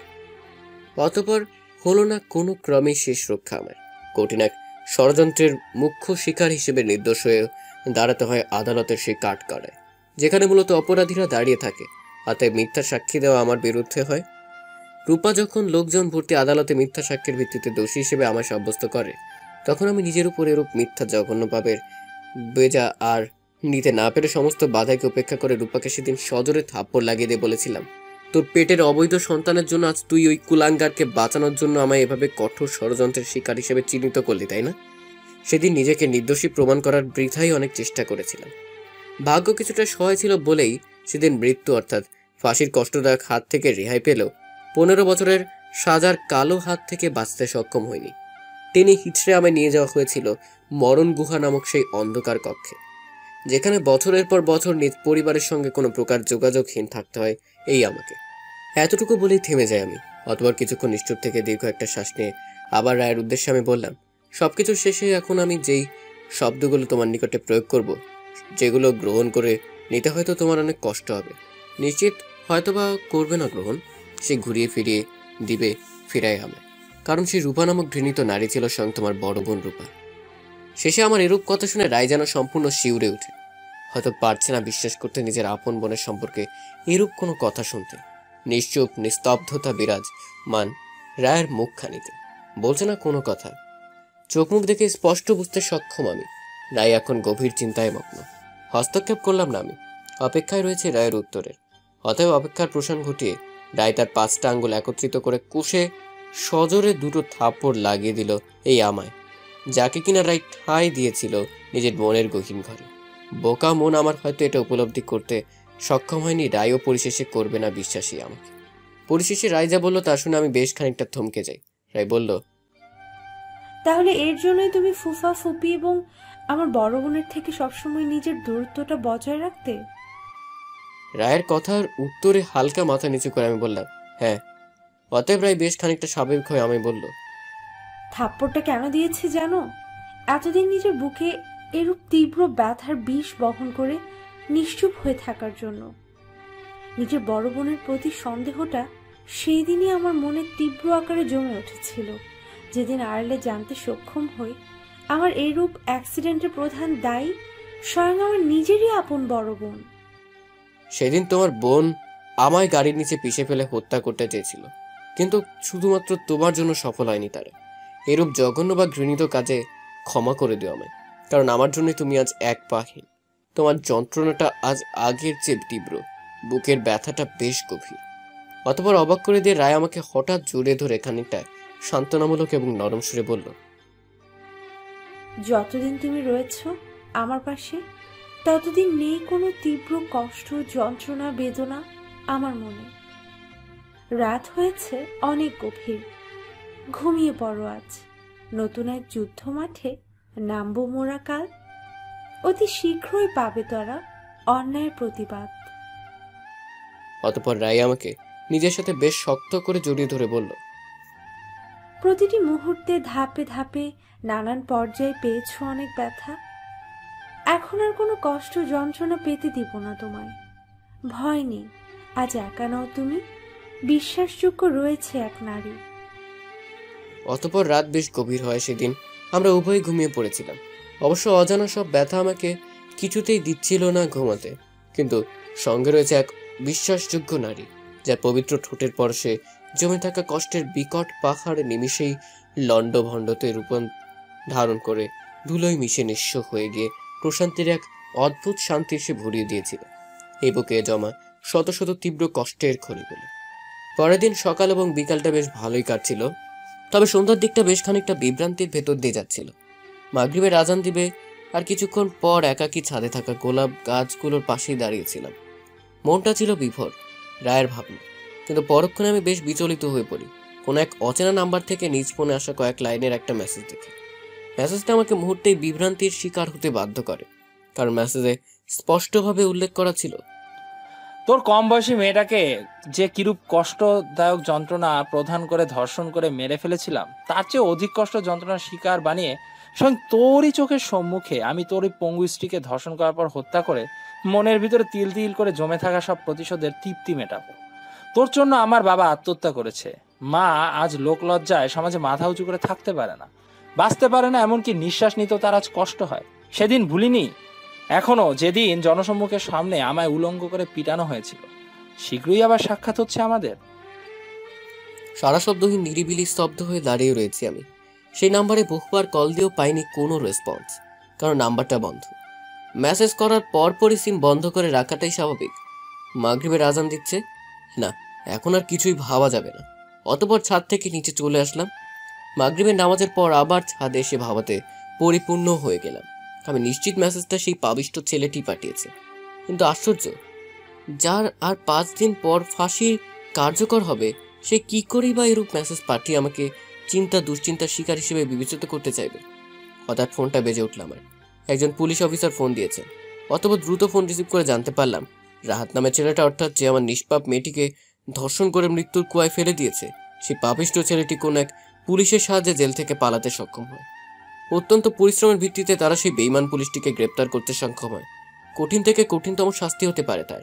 নাম শুনে যা উপলব্ধি করতে পারলাম আমি, এটা হয়তো সাদিয়ার দ্বিতীয় স্বামী হবে। পরিশেষে আমি যখন তাকে মেসেজের বিষয়টা বললাম, তখন তিনি আমায় আজ বেশ সতর্কতার সাথে থাকতে বলে ফোনটা কেটে দেয়। তবুও কেন যেন আজ দুশ্চিন্তা মুক্ত হতে পারছি না আমি। সব দিক দিয়ে চিন্তা দুশ্চিন্তাগুলো তাদের নিত্যদিনের ভোগবিলাস হিসেবে আমাকে চিড়ে চিড়ে খাচ্ছে। রাতে খাওয়া দাওয়ার পরে ঘুমানোর কিছুক্ষণ আগে রায়কে শক্ত করে জড়িয়ে ধরেছিলাম, আর চারপাশটা যেন কেমন অদ্ভুত অদ্ভুত লাগছে আমার। অতঃপর গভীর রাত্রে আমার তীব্র নিদ্রা গেল ভাঙিয়া। হাত পা মুখ সবকিছুই বাধা আমার। পড়ে রয়েছি ফ্লোরে, এবং সামনে দাঁড়িয়ে রয়েছে রাহাত নামের এক জানোয়ার, মুখে তার পৈশাচিক হাসি। মাঝরাতে রায়ের চিৎকারের শব্দে বাসার সবারই নিদ্রা যায় উড়িয়া। ভিড় জমিয়েছে দরজার বাহিরে। অনবরত তীব্র আকারে শক্তি প্রয়োগ করে দরজা ধাক্কাচ্ছে তারা। উদ্দেশ্য ভেঙে ফেলা, কিন্তু মনে হয় না তারা এরূপ শক্ত মজবুত দরজা আদেও কি এত সহজে পারবে ভাঙতে। আর ভেঙে ফেললেও হয়তো অনেকটাই দেরি হয়ে যাবে। কিন্তু আশ্চর্যের বিষয় হচ্ছে, রুমের ভেতরে কি করেই বা আসলো সে? হয়তো ব্যালকনি থেকে, নতুবা ছাদের দরজা থেকে, কারণ ছাদের দরজাটা আজ খোলাই ছিল। করুণ পরিস্থিতির সম্মুখে রয়েছে আমি। শার্টের কুচিগুলো উপরে তুলে তাচ্ছিলের হাসিতে ধীরে ধীরে এগিয়ে যাচ্ছে রায়ের দিকে। গড়াগড়ি ছটপট করছি ফ্লোরে, তবুও পারছি না আমি এই শক্ত বাঁধন থেকে নিজেকে মুক্ত করতে। মনে মনে করছি প্রার্থনা তাহার নিকট, যিনি একমাত্র আমাকে এরূপ পরিস্থিতি থেকে মুক্ত করতে পারে। অতএব রাহাত যখন রায়কে স্পর্শ করতে যাবে, তখন কিছু একটা ভেবে যেন সে থেমে যায়। আমার দিকে বেশ কয়েকবার তাকিয়ে তাচ্ছিলের হাসি প্রদান করে পকেট থেকে একটা ছোট্ট সিসি বের করে মুহূর্তেই সিসিতে থাকা পানি জাতীয় কিছু একটা রায়ের দু চোখের দিকে ছুঁড়ে মারে। অট্ট হাসিতে উৎফুল্ল হয়ে ওঠে। পানি জাতীয় জিনিসটা যখন রায়ের চোখের গভীরে প্রবেশ করে ফেলেছিল, তখন রায়ের চোখ থেকে টপ টপ করে রক্তকরণ হচ্ছিল। নিমিষেই রায়ের তীব্র যন্ত্রণার আর্তনাদ আমাকে কষ্টের তীব্র দহনের লাভায় ফেলে দিয়েছিল। ছটফটানি বেড়ে গিয়েছিল আমার।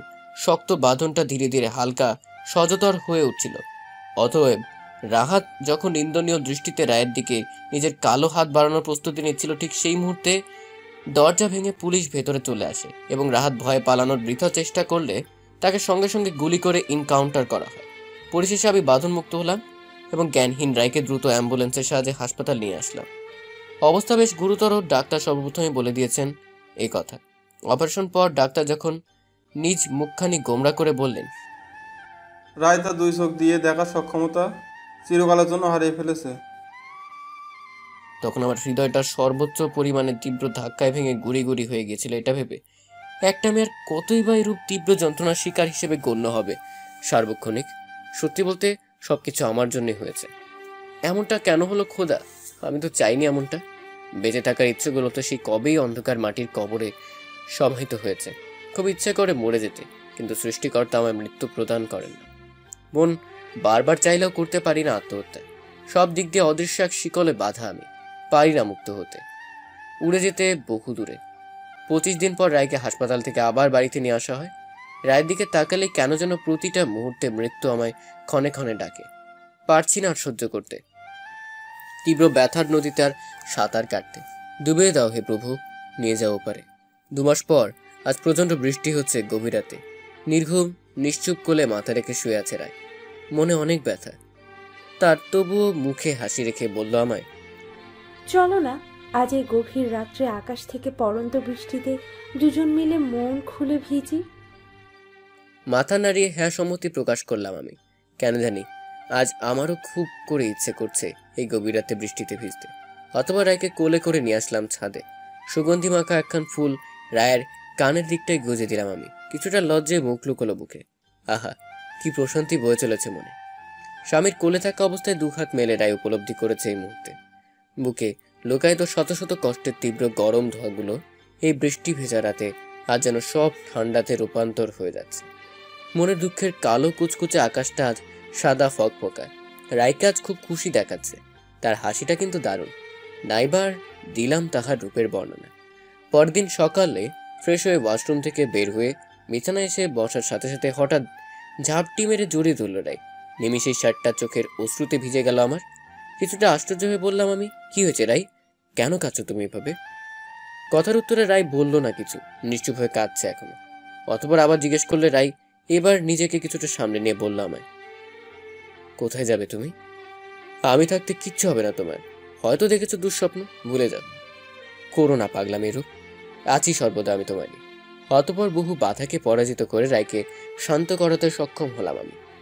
সকাল 11টার দিকে শপিং মল থেকে রায়ের জন্য সবুজ রঙের একটা শাড়ি কিনে বাসায় ফিরছিলাম। আজ 2টি কারণে আমি ভীষণ খুশি। প্রথমত, আজ রায়কে নিজের পছন্দ মতো সাজিয়ে দিয়ে বলবো খুব শীঘ্রই তোমাকে বিদেশে নিয়ে গিয়ে চোখের চিকিৎসা করাবো। এবং দ্বিতীয়ত, আজ ঘর ভর্তি সবার সম্মুখে উচ্চ প্রমাণের ভিত্তিতে উন্মোচন করব 2 পাপিষ্টের পশু রূপখানি। বাসায় ফিরছিলাম হাসি মুখ নিয়ে, কিন্তু কখনো ভাবিনি হাসি মুখখানি আমার কয়েক নিমিষেই গোমড়া হয়ে যাবে। বাড়ির আশেপাশের লোকজনের ভিড়াভিড়ি। ভেতরে প্রবেশ করতেই থমকে গেলাম আমি। আশ্চর্য, পুলিশ কেন ভেতরে? অথবা আর একটু ভেতরে যেতেই হাঁটু ভেঙে বসে পড়লাম ফ্লোরে। পড়ে গেল হাত থেকে শপিং ব্যাগটি। মুখটা কেঁপে উঠল। সারা শরীর ঝিমঝিম ঝমঝম করছে, শিউরে উঠছে। বুকের ভিতরে কষ্টের দহনগুলো ধীরে ধীরে সর্বোচ্চ সীমা অতিক্রম করে যাচ্ছে। এ কি দেখলাম আমি? এটা তো কোনো ক্রমেই চাইনি আমি। তাহলে সৃষ্টিকর্তা কেন করলো এমনটা? আমার মতো এক আঘাতপ্রাপ্ত কে আরো আঘাত প্রদান করে কেন আমার থেকে কেড়ে না হলো বেঁচে থাকার শেষ অবলম্বন আমার রায়কে? কি আমার অপরাধ? কেন এমন হয় আমার সাথে? শীতল লাশটি তার রক্তমাখা মুখখানি, চোখ দুটো বন্ধ মুখে, কষ্টের ছাপ, বুকে হয়তো অনেক ব্যথা। এ কি সর্বনাশ হলো আমার! রায়ের বিবস্ত্র লাশটি ঘিরে আনাগোনা অনেক মানুষের কান্নার বুক ফাটা তীব্র চিৎকার, তীব্র ব্যথার তীব্র বিকট আওয়াজে আমি বললাম, কি করে হলো এমন?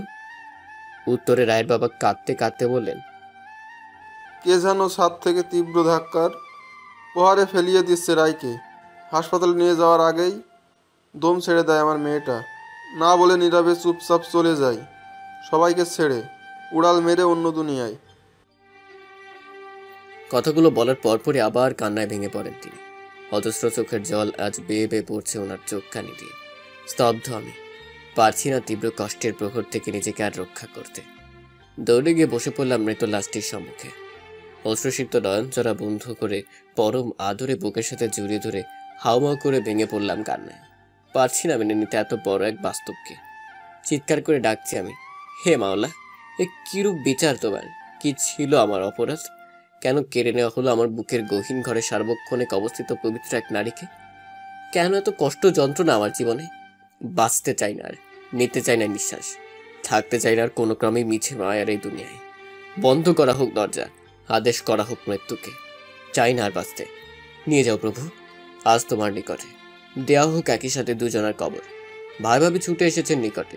বৃথায় আমাকে সামলানোর চেষ্টা করছেন তারা। অতঃপর কাঁধে হাত রেখে আইনের পোশাক পরিধানে বলল এক লোক, কে দোয়ার ভাই, নিয়ে যেতে দাও এই মৃত লাশটি, তদন্ত করা হবে তাই। হুঙ্কার দিয়ে উঠলাম আমি, চেপে ধরলাম পুলিশটির কলার, কান্না মিশ্রিত কণ্ঠে বললাম, কেন নিয়ে যাবেন রায়কে? সে তো যায়নি মারা। হাস্যকর, আমায় একা রেখে মরতে পারে না রাই, এখনো তো কতকাল কত শত পথ চলা বাকি আমাদের। হঠাৎ পাশের বাড়ির ভাবি দৌড়ে এসে চিৎকার করে বললেন, আমি দেখেছি পাশের ছাদ থেকে কে ধাক্কা দিয়েছিল রায়কে। মুহূর্তে সবার চোখের দৃষ্টিকোণ কেড়ে নিয়ে তিনি আবার বললেন, স্বামীর সাথে অভিমান করে চলে এসেছিলাম ছাদে, মন খারাপ করে দাঁড়িয়ে রয়েছিলাম ছাদের এক পাশে। হঠাৎ দেখলাম আমি এক পাহীন অন্ধ রায়কে ভুলিয়ে ভালিয়ে নিয়ে আসা হয় ছাদে। হাসি মুখে কিছু কথা বলেই ধাক্কা দিয়ে ফেলে দেয়। সংশয় তারই নিজের রক্তের লোক, যাকে বলে তার আপন বোন রূপা এবং তার স্বামী। পাশের বাড়ির ভাবির এরূপ কথা শুনে সবার মাথায় যেন এক পর এক আকাশ ভেঙে ভেঙে পড়ছে। সাথে সাথে চিৎকার করে উঠল রূপা এবং বলল, এসব মিথ্যে ফাঁসাতে চাইছে তিনি আমায়। কেনই বা এরূপ করব আমি স্বয়ং নিজেরই বোনের সাথে? অতঃপর সন্দেহের মুখ্য তীর গিয়ে ভেদ করল রূপার বুকখানি। জেরা করা হয় তাকে, সত্য পারেনি লুকাতে, প্রকাশ হয়ে যায় তার সমস্ত কুকর্ম। স্বীকার করে নিয়ে বসে পড়ল ফ্লোরে। বোনের সম্পদগুলো আত্মসাৎ করাই ছিল মূলত রূপার একমাত্র লক্ষ্য। তাই তো লোভের বশীকরণের শিকার হয়ে যায় রূপা। সঙ্গে সঙ্গে রূপা নামক এক পাপিষ্ঠ মেয়ের গলা চেপে ধরলাম আমি। বৃথায় চেষ্টা করছে ছাড়ানো। ঠাস করে শরীরের সমস্ত শক্তি প্রদান করে থাপ্পড় দিয়ে আমি বললাম, তোর কি এমন ক্ষতি করেছিলাম আমি? কেন তুই প্রতিবার আমার সুখগুলোকে দুঃখের তীব্র কষ্টের সাগরে ভাসিয়ে দিতে সাহায্য করিস? শুধুমাত্র তোর মিথ্যার সাক্ষ্যের জন্য আমায় কুয়েতে বিনা দোষে 15 বছর জেল খাটতে হয়েছিল। তোর জন্য আমি বেঁচে থাকার সব ইচ্ছে আকাঙ্ক্ষাগুলো ধীরে ধীরে হারিয়ে ফেলেছিলাম। কিন্তু রায়ের সাথে পবিত্র সম্পর্কে লিপ্ত হওয়ার পর থেকে তিল তিল করে আবার বেঁচে থাকার সব ইচ্ছে আকাঙ্ক্ষাগুলো ফিরে পেয়েছিলাম। কিন্তু আজ সবকিছুই শেষ হয়ে গেল আমার। বাঁচতে দেরি না একটু সুখময় জীবন নিয়ে। আচ্ছা, তুই কি সত্যি একজন নারী? আমার মতো একজন নারীর রূপ জঘন্য হতে পারে না। পাশেই ভয়ে কুটমুটু হয়ে দাঁড়িয়ে রয়েছে রূপার স্বামী অর্থাৎ রাকিব। তীব্র ব্যথার নগর থেকে সৃষ্ট রাগ নিয়ে সজোরে রাকিবের বুকের মধ্যস্থানে পা দিয়ে আঘাত করলাম আমি। ঠাস করে ব্যথার আর্তনাদে লুটিয়ে পড়ল ফ্লোরে। অতঃপর সেদিন অনেক লাঞ্ছনা অপমান হেনস্থা করার পর টেনে হিচড়ে থানায় নিয়ে যাওয়া হয় দুই পাপিষ্ঠকে। আজ 21টা দিন আমি রায়হীন তীব্র ব্যথার যন্ত্রণা বুকে ধারণ করে নিয়েই রাতের পর রাত কাটিয়েছি। প্রতিটা রাত ছিল আমার জন্য তিমির রাত্র। এমন কোনো দিন ছিল না যে আমি গভীর রাত্রে অন্ধকার পথ অতিক্রম করে সমস্ত ভয়ভীতিকে উপেক্ষা করে রায়ের কবরের সম্মুখে গিয়ে কান্না করিনি। রায়হীন বেঁচে থাকাটা হচ্ছে আমার জন্য খুবই কষ্টময় ব্যাপার স্যাপার, যার জন্য কয়েকবার আত্মহত্যার মতো জঘন্য কাজ করার প্রচেষ্টা করতেও পিছু পা হতে দ্বিধাবোধ করিনি। 1 মাস 8 দিন পর জেলের ভেতরে রূপা এবং রাকিব নামের দুই পাপিষ্টের মৃত্যুর সংবাদ এসে পৌঁছে আমার নিকটে। অতঃপর সেদিন গভীর রাত্রে রায়ের কবরের সম্মুখে দাঁড়িয়ে প্রথমবারের মতো কাদার বদলে মন খুলে প্রচুর হেসেছি। কারণ স্বয়ং আমি কয়েকজন আইনের পোশাক পরে আমরা তাকে কিছু লোককে টাকার গন্ধে মাতাল হিসেবে সাব্যস্ত করে রূপা এবং রাকিব উভয়েরই খাবারের সাথে এমন এক সাপের বিষ মিশিয়েছি যা আহার করার সাথে সাথে দ্রুতই কণ্ঠস্বর বন্ধ হয়ে আসবে, যন্ত্রণায় ছটফট করবে, প্রচুর রক্ত ক্ষরণ হবে, পিপাসিত তৃষ্ণার্ত অনুভব করবে। অতঃপর পাশে থাকা গ্লাস ভর্তি পানিটা দ্রুতই পান করবে, তবুও যন্ত্রণা কমবে না, তাদের বরং দ্বিগুণ আকারে তা অনবরত বাড়বে। কারণ তারা যেটা পানি হিসেবে পান করেছিল সেটা আসলে অ্যাসিড জাতীয় এক পদার্থ ছিল, যেটা খেলে যন্ত্রণা ধীরে ধীরে বাড়বে, রক্ত চলাচল বন্ধ হয়ে আসবে, দেহ শীতলে পরিণত হবে, পরিশেষে অত্যন্ত কষ্ট যন্ত্রণাদায়ক মৃত্যু ঘটবে। ঠিক এমনটাই হয়েছে, যার ফলস্বরূপ আজ আমার হাসির কারণ। অতএব সময়ের তীব্র গতিতে প্রায় অনেকটা বছর কেটে গেল। শ্বশুর শাশুড়ি মারা গেছেন সেই কবেই। মৃত্যুর আগে তারা নিজেদের সমস্ত বিশাল ধন সম্পত্তি আমার লাকিয়ে লিখে দিয়েছেন। তাদের মৃত্যুর পরপরই আমি ভাইয়াদের সাথে থাকতে আরম্ভ করি। দুপুরে পথ শিশুদের পেট ভরে খাইয়ে রায়ের কবরের উদ্দেশ্যে গমন আরম্ভ করলাম। গতকাল অসুস্থ ছিলাম, তাই যেতে পারিনি। মনটা উতলা হয়ে রয়েছে তাহার জন্য। অতঃপর রায়ের কবরের নিকট এসে উপস্থিত হলাম। মিষ্টি এক সুগন্ধি এসে প্রশান্তিতে ভরিয়ে দিল মনটা। আগে এমন সুগন্ধি অনুভব করিনি কখনো। আশপাশটা ছমছম করছে, কেন যেন মনে হচ্ছে রায় আমার আশেপাশে রয়েছে, ডাকছে আমায় তাহার নিকটে। অতঃপর আজ আর বেশিক্ষণ থাকতে পারলাম না। রায়ের কবরের নিকটে চলে আসলাম বাড়িতে। রাতে রায়ের ছবিটা বুকে জড়িয়ে নিয়ে ঘুমিয়ে পড়লাম। জানি না কেন আজ খুব তাড়াতাড়ি ঘুম আমায় নিজের দখলে নিয়ে গেল। সবুজ শাড়ি পরিধানে দাঁড়িয়ে রয়েছে রায়। সুরেলা কণ্ঠে ডাকছে আমায়, চলে এসো ওই মায়ের ভুবন ছেড়ে। পাশে আমার ফুলের মতো মেয়েটা দাঁড়িয়েছিল, সেও একই কথা বলছে আমি। হঠাৎ শ্বাসরুদ্ধ অনুভব করলাম আমি, নিমিষেই ঘুম ভেঙে যায়। আমার গলা চেপে ধরেছে কেউ একজন। ডিম লাইটের হালকা আলোতে স্পষ্ট বোঝা যাচ্ছে ভাইয়ের চেহারাখানি। হতবার বহু বাধার সম্মুখীন হয়ে ভাইয়ের কাছ থেকে কিছুটা দূরে চলে গিয়ে বললাম, এসব কি করছো ভাইয়া? হঠাৎ লুটিয়ে পড়লাম ফ্লোরে, স্বয়ং নিজের আপন ভাইয়ের তীব্র প্রহারে। রক্তে ফ্লোরটা মাখামাখি, রক্ত চলাচল ধীরে ধীরে চিরচরে বন্ধ হয়ে আসছে। নিঃশ্বাস বন্ধ হওয়ার উপক্রমে বারবার আমায় ইঙ্গিত করছে সময় ফুরিয়ে এসেছে। আমার দেহখানি তীব্র শীতলে পরিণত হচ্ছে। অশ্রুসিক্ত নয়ন জিজ্ঞেস করলাম, ভাইকে কেন করলে এমন? উত্তরে ভাই আমার বলল, ক্ষমা করে দিস, তোকে না মারলে তোর শ্বশুর বাড়ির বিশাল ধন সম্পত্তিগুলো কখনোই নিজের করে আমি পাবো না। জোরে এক নিঃশ্বাস ছেড়ে আমি ফিসফিস করে বললাম, তুচ্ছ এক সামান্য ধন সম্পত্তির জন্য নিজের আপন রক্তের ভাইকে আজ এভাবে মৃত্যুর দিকে ঠেলে দিলে? ভুল ছিলাম আমি তোমাকে এতটা আপন ভেবে, যেখানে তুমি আপন হওয়ার যোগ্যই ছিলে না। চলে এসেছে সেই সুগন্ধি মাখা মিষ্টি ঘ্রাণটা। কে একজন ডাকছে আমায় তাহার নিকটে। যাচ্ছি চলে, সবাইকে ছেড়ে।